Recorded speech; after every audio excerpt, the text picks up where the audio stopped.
Hello friends, मेरे इस YouTube channel में आप सभी का एक बार फिर से बहुत बहुत स्वागत है।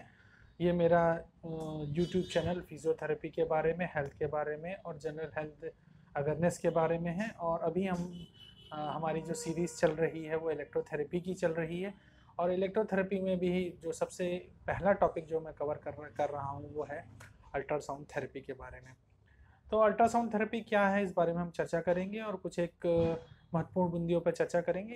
क्योंकि अल्ट्रासाउंड थेरेपी एक बहुत ही बड़ा टॉपिक है और उसको एक वीडियो में कवर करना बहुत ही मुश्किल है, तो हम उसको धीरे धीरे करके कई सीरीज़ में, कई पार्ट में उसको कंप्लीट करने वाले हैं। मेरा निवेदन है, जिन लोगों ने मेरे इस चैनल को सब्सक्राइब नहीं किया है वो आप इस चैनल को सब्सक्राइब कर लें, ताकि मेरा उत्साहवर्धन होता रहे और मैं नए नए और अच्छे अच्छे वीडियोस आपके सामने लाता रहूं। अल्ट्रासाउंड थेरेपी एक कॉमनली यूज़ होने वाली मॉडलिटीज़ है जिसको फिजियोथेरेपिस्ट द्वारा आमतौर पर यूज़ किया जाता है। अल्ट्रासाउंड थेरेपी साउंड वेव्स का थेरेपी के लिए यूज़ है। अल्ट्रासाउंड थेरेपी में उन साउंड वेव्स का इस्तेमाल किया जाता है जिनको हम सामान्यतः नहीं सुन सकते हैं। जो इंसान के जो कान हैं वो 20 हर्ट्ज से लेके 20,000 हर्ट्ज तक की आवाज़ों को ही सुन सकते हैं, पर अल्ट्रासाउंड वो साउंड वेव्स होती हैं जिनको हमारे कान नहीं सुन सकते हैं। तो इन इन अल्ट्रासाउंड वेव्स का थेरेपी में इस्तेमाल ही अल्ट्रासाउंड थेरेपी कहलाता है। अल्ट्रासाउंड थेरेपी के इस्तेमाल से होता ये है कि जब साउंड वेव्स को इंसानी शरीर में अप्लाई किया जाता है तो कुछ इफ़ेक्ट्स होते हैं, जिनमें कुछ इफ़ेक्ट थर्मल होते हैं और कुछ इफ़ेक्ट जो होते हैं वो नॉन थर्मल होते हैं। मतलब अल्ट्रासाउंड थेरेपी को अप्लाई करने से टिश्यू में हीट का जनरेशन होता है। उसके अलावा बहुत सारे नॉन थर्मल इफ़ेक्ट होते हैं जिसकी चर्चा हम समय समय पर आगे आने वाली वीडियो में करेंगे कि कौन कौन से नॉन थर्मल इफ़ेक्ट होते हैं। अल्ट्रासाउंड थेरेपी को यूज़ करने के लिए आपको कुछ पैरामीटर्स की बहुत ही अच्छी जानकारी होना ज़रूरी है। वो सबसे पहली बात है कि अल्ट्रासाउंड का हमारे शरीर के टिश्यूज़ पर क्या प्रभाव पड़ता है, हमारे शरीर के अलग अलग टिश्यू अल्ट्रासाउंड के प्रति उनका व्यवहार कैसा है, किन टिश्यूज़ में अल्ट्रासाउंड का एब्जॉर्प्शन बहुत अच्छे से होता है कि किन टिश्यूज़ में अल्ट्रासाउंड का एब्जॉर्प्शन बहुत कम होता है। इससे हमको ये डिसाइड करने में मदद मिलेगी अल्ट्रासाउंड थेरेपी करते टाइम कि कौन सा किस प्रकार का टिश्यू है और हमको ट्रीटमेंट करने के टाइम हमको अल्ट्रासाउंड को बहुत अच्छी तरीके से कैसे इस्तेमाल करना है। इसके अलावा डिपेंड करता है हमारी फ्रीक्वेंसी के ऊपर कि अल्ट्रासाउंड की कौन सी फ्रीक्वेंसी हम यूज़ करेंगे। कॉमनली हम जो फ्रीक्वेंसी यूज़ करते हैं अल्ट्रासाउंड में वो 1 मेगाहर्ट्ज़ और 3 मेगाहर्ट्ज़ की यूज़ करते हैं। तो हम आगे चर्चा करेंगे कि 1 मेगाहर्ट्ज़ का कब इस्तेमाल करना है और 3 मेगाहर्ट्ज़ का इस्तेमाल कब करना है। इसके अलावा एक और जो इम्पोर्टेंट पार्ट जो होता है वो इंटेंसिटी का होता है। इंटेंसिटी जो है ये वाट पर सेंटीमीटर स्क्वायर के आधार पर इसमें डिफाइन की जाती है। इसको बताया जाता है कि अल्ट्रासाउंड थेरेपी की इतनी एनर्जी इस इतने सेंटीमीटर स्क्वायर पे दी जा रही है। आप अपने मशीन के ऊपर लिखा हुआ देख सकते हैं।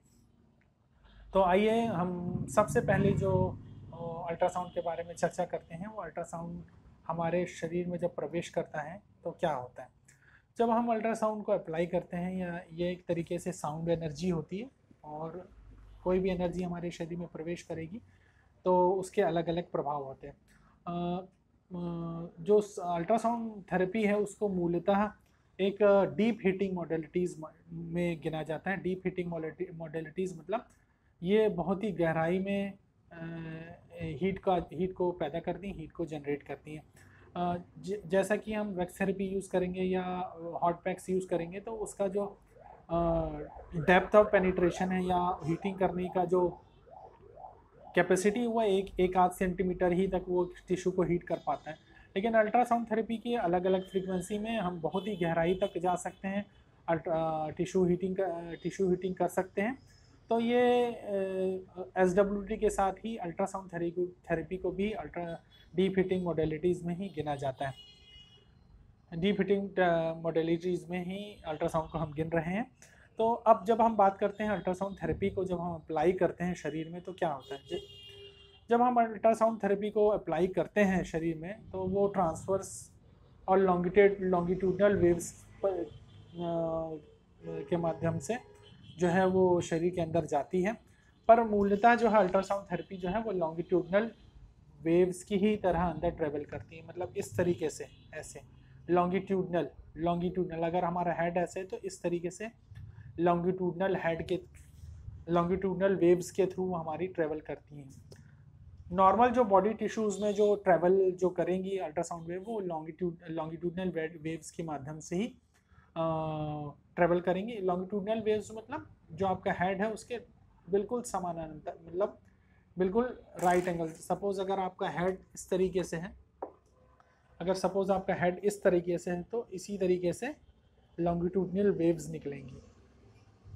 मतलब जो आपकी साउंड वेव्स का जो डायरेक्शन है, उसी डायरेक्शन में वेव्स जनरेट होंगी। साउंड वेव्स के डायरेक्शन के राइट एंगल पे अगर कोई वेव्स जनरेट हो रही है, सपोज ये साउंड वेव्स हैं और इधर पे आपकी वेव्स जनरेट हो रही है, तो हम उसको ट्रांसवर्स वेव बोलते हैं। सामान्यतः अल्ट्रासाउंड में ट्रांसवर्स वेव जो है वो सिर्फ बोन्स में ही डेवलप होती हैं। नॉर्मल जो टिश्यू होती हैं, फैट होता है, मसल्स होती हैं, लिगामेंट्स होते हैं, नर्व्स हैं, उसमें जो अल्ट्रासाउंड वेव्स जो ट्रेवल होती हैं वो लॉन्गिट्यूडनल वेव्स के माध्यम से ही ट्रेवल करती हैं। तो एक तरीके से हम कह सकते हैं कि अल्ट्रासाउंड वेव्स जो है, अल्ट्रासाउंड थेरेपी में वेव्स दो तरीके से ट्रेवल करती हैं। एक है लॉन्गिट्यूडनल वेव्स और दूसरा ट्रांसफर वेव्स के माध्यम से ट्रेवल करती हैं। जैसे जैसे टिश्यू में इसको अल्ट्रासाउंड वेव्स प्रवेश करती हैं, कुछ जगहों पे वो उनका एब्जॉर्प्शन हो जाता है, कुछ जगह पे वो रिफ्लेक्ट हो जाती हैं, कुछ जगह पे उनका रिफ्रैक्शन या अपनी जगह से हटना होता है। ये डिपेंड करता है अल्ट्रासाउंड थेरेपी किस टिश्यू में कितनी ऑब्जर्व होगी। ये डिपेंड करता है कि उस टिश्यूज़ में वाटर का कंटेंट कितना है, उसकी डेंसिटी कितनी है और उसमें प्रोटीन कंटेंट कितना है। सामान्यतः जिन टिश्यूज़ में वाटर कंटेंट बहुत ज़्यादा होता है उसमें अल्ट्रासाउंड बहुत अच्छी तरीके से अब्जॉर्ब नहीं होती, पर जिन टिश्यूज़ में प्रोटीन बहुत अच्छी मात्रा में होता है वहाँ पे अल्ट्रासाउंड जो है वो बहुत अच्छे से अब्जॉर्ब होता है। इसके अलावा अल्ट्रासाउंड का एब्जॉर्प्शन जैसे जैसे होता जाएगा वैसे वैसे उसकी जो इंटेंसिटी है या उसका पावर है वो कम होता जाएगा। इसीलिए हमारा एक जो कंसेप्ट हम लेके आते हैं अलग अलग फ्रीक्वेंसीज यूज़ करने का, क्योंकि कुछ खास फ्रीक्वेंसी कुछ जगह पे एब्जॉर्ब होंगी और अगर वो शुरू में एब्जॉर्ब नहीं होंगी तो उनका इफेक्ट जो है वो डीप लेवल पर होगा। और कुछ फ्रीक्वेंसीज ऐसी होती हैं जो कि सुपरफिशियली टिश्यूज़ में एब्जॉर्ब हो जाती हैं, तो उनका जो एब्जॉर्प्शन होगा वो डीप में नहीं होगा। तो हमारा जब हम अल्ट्रासाउंड थेरेपी यूज़ करें तो हमारे को ये बात अच्छी तरीके से मालूम होना चाहिए कि हमारा टारगेट टिश्यू कहाँ पर है। अगर हमारा टारगेट टिश्यू बहुत अंदर है तो हम कोशिश करेंगे कि 1 मेगाहर्ट्ज़ को यूज़ करें, और अगर हमारा टारगेट टिश्यू सुपरफिशियल है तो हम कोशिश करेंगे कि हम 3 मेगाहर्ट्ज़ की अल्ट्रासाउंड थेरेपी की जो फ्रीक्वेंसी को यूज़ करें। जैसे जैसे हमारा अल्ट्रासाउंड थेरेपी के बारे में आप लोगों के क्वेश्चंस मेरे में आते जाएंगे तो मैं उस टॉपिक्स पे और भी ज़्यादा वीडियो बनाता रहूँगा।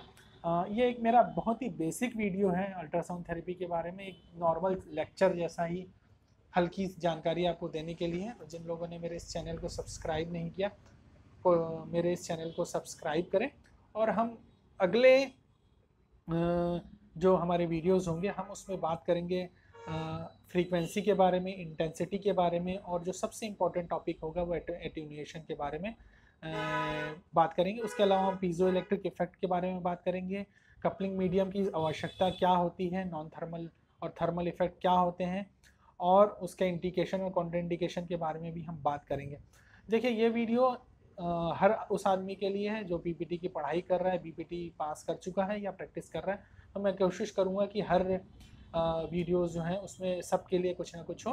तो मेरे इस वीडियो को देखने के लिए आप सभी का बहुत बहुत धन्यवाद। मेरे इस चैनल को सब्सक्राइब करिए, वीडियोस को लाइक करिए, और कमेंट बॉक्स में आप अगर कुछ जानना चाहते हैं अल्ट्रासाउंड थेरेपी के बारे में तो उसको डालिए ताकि मैं अगले वीडियो में उसको कवर कर सकूं।